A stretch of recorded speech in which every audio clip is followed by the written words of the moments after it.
Good morning. Still not on the water, but we are nearly there. I'm on the estuary, just in a little creek. I'm looking for some bait to put in the freezer, something quite specific.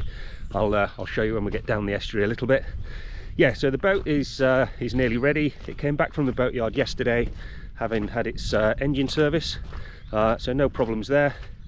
I just needed a few other jobs to get done yesterday, finish it off today, and I'll put it in on the afternoon tide this afternoon, ready for the awful bank holiday weather to come.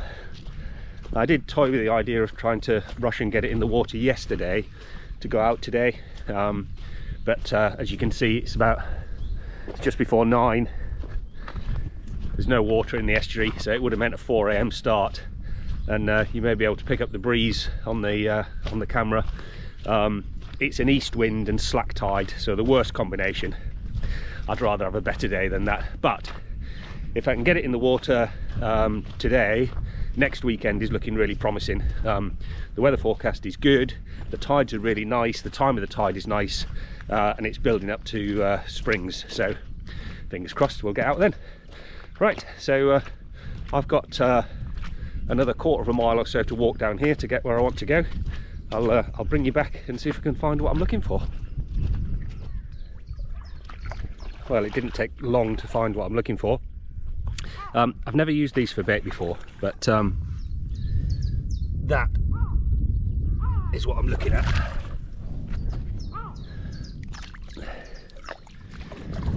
So it's a Japanese or a Pacific oyster. There's a big one. I've never used them for bait before, but I'll collect a dozen or so and then open them up and show you. It looks like a big mussel inside, so I don't see why they shouldn't work as bait. Equally, they're a massively invasive species. And like all invasive species, whatever they are, wherever they are, it's generally not good for the local ecology.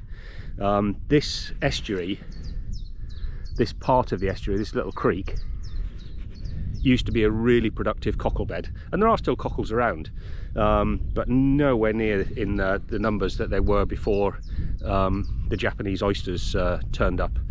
They're invasive. They eat algae, they eat weed, they eat the larvae of cockles and mussels, and I'm not quite sure of the science behind it, but look at the size of that shell. So they eat stuff and secrete stuff. You can tell I'm not a marine biologist, can't you? They eat stuff and secrete stuff to produce a shell like that, and that is really weighty. Well, if stuff is coming out of the estuary to produce that shell, instead you could produce, I don't know, 1,000–2,000 of those. So there we are. So we're encouraged to get rid of these things. I'll take a dozen, see if they're any good for bait. I have tried eating them in the past. They're not massively good eating. Not au naturel, that's not my thing with oysters, and these are massive. You won't want to do it with those, I don't think. But I've tried cooking them, and they're not good eating. But hopefully the fish will think they are good eating. So yeah, we'll give it a go. Apart from getting rid of them, I'm not going to dent the population here. There's absolutely loads of them. I think they can lay about 20 million eggs when they spawn, so if I take a dozen, it's not doing a massive amount, but every little helps. And of course, with the cockles and the mussels down, things that feed on them, oyster catchers and other estuary birds, they're suffering as well. So like I say, it's not good for the local ecology. So I'll collect a few, open them up, show you what they look like on the inside. There we are. See what I mean about perhaps not eating that raw? But that's a chunky bit of bait there. So yeah, I'll collect a dozen or so of those. Maybe next weekend we'll put them to use. We shall see.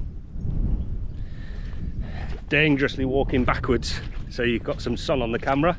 They're a successful forage. There's the estuary. I can't see on the camera whether I'm splattered in mud, certainly my clothes are. They take a bit of opening with a hammer and chisel, but there they are. I'll give you a better look at those a little bit later. I'll get them home, split them into portions and backpack those, and yeah, hopefully after that they'll be used on the water. See you in a bit.